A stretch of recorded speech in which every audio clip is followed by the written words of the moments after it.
Hello, Assalam-o-alikum friends, welcome back to another new video. Let's start today's video immediately. So in my computer screen I have connected to a Wi-Fi, but I don't know its password. So what can I do here? I have to open cmd command prompt on Windows, which is pre-installed app on Windows. So I am opening it and finding password with the help of command prompt. So open command prompt as an administrator.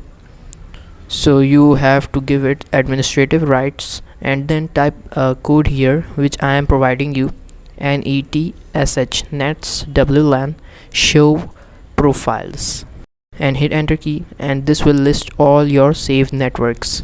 So just type this code again and then remove S and hit space, and then type name is equals to, and then your Wi-Fi name, your Wi-Fi correct name. Okay, or you can copy your Wi-Fi name from the above list, and then type key is equals to clear, and then hit enter key, and then the key content will be in front of you.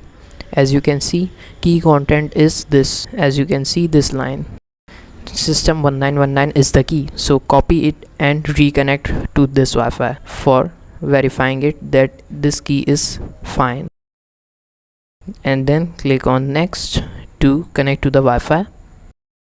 And as you can see, I am connected to this network. So if this video is helpful, give us a thumbs up. Thanks for your time. Have a good day. Allah Hafiz.